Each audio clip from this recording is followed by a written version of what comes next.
प्रेम से बोली विष्णु भगवान की जय। कार्तिक मास महात्म कथा अध्याय 8 का श्रवण करते हैं। नारद जी बोले, अब मैं कार्तिकेय व्रत के उद्यापन का वर्णन करता हूँ, जो सब पापों का नाश करने वाला है। व्रत का पालन करने वाले मनुष्य कार्तिक शुक्ल चतुर्दशी को व्रतव्य की पूर्ति और भगवान विष्णु की प्रीति के लिए उद्यापन करे। तुलसी के ऊपर एक सुंदर मंडप बनावे, उसे केले के खंभों से संयुक्त करके नाना प्रकार की धातुओं से उसकी विचित्र शोभा बढ़ावे। मंडप के चारों ओर दीपक की श्रेणी सुंदर ढंग से सजा कर रखे। उस मंडप में सुंदर बंद वारों से सुशोभित 4 दरवाजे बनावे और उन्हीं फूलों से तथा चुम्बर से सुशोभित करे। द्वारों पर पृथक पृथक मिट्टी के द्वारपाल बनाकर उसकी पूजा करे।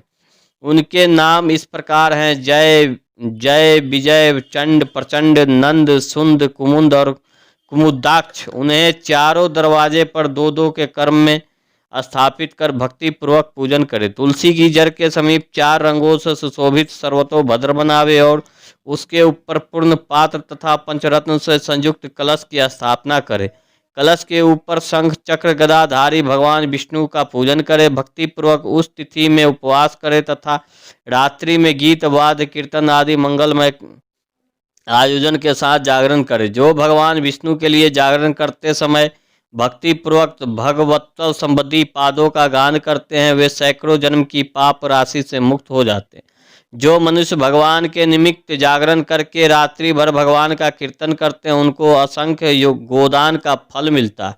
जो मनुष्य भगवान की मूर्ति के सामने नृत्य गान करते हैं, उन्हें अनेक जन्मों के एकत्रित पाप नष्ट हो जाते हैं। जो भगवान के सम्मुख बैठकर कीर्तन करते हैं और बंसी आदि बजाकर भक्तों को प्रसन्न करते हैं तथा भक्ति से रात्रि भर जागरण करते हैं, उन्हें करोड़ों तीर्थ करने का फल मिलता है। उसके बाद पूर्णमासी में से एक सपत्नीक ब्राह्मण को निमंत्रित करके प्रातः काल स्नान और देव पूजन करके वेदी पर अग्नि के स्थापित करे और भगवान की प्रीति के लिए तिल और खीर की आहुति दे। होम की शेष विधि पूर्व करके भक्ति पूर्वक ब्राह्मणों का पूजन करे और उन्हें यथाशक्ति दक्षिणा देकर उनसे इस प्रकार क्षमा प्रार्थना करें: आप सब लोगों की अनुकंपा से मुझ पर भगवत सदैव प्रसन्न रहे। इस व्रत को करने से मेरे 7 जन्मों के किए हुए पाप नष्ट हो जाए और मेरी संतान चिरंजीवी हो। इस प्रकार के द्वारा मेरी सभी मनोकामनाएं पूर्ण हो। मेरी मृत्यु के पश्चात मुझे अतिशय दुर्लभ विष्णु लोक की प्राप्ति हो। पूजा की समस्त वस्तुओं के साथ गाय भी गुरु को दान में दे दे। उसके पश्चात घर वाले और मित्र के साथ स्वयं भोजन करे। भगवान द्वादशी तिथि को शयन से उठे, त्रयोदशी को देवताओं से मिले और चतुर्दशी को सबने उनका दर्शन एवं पूजन किया।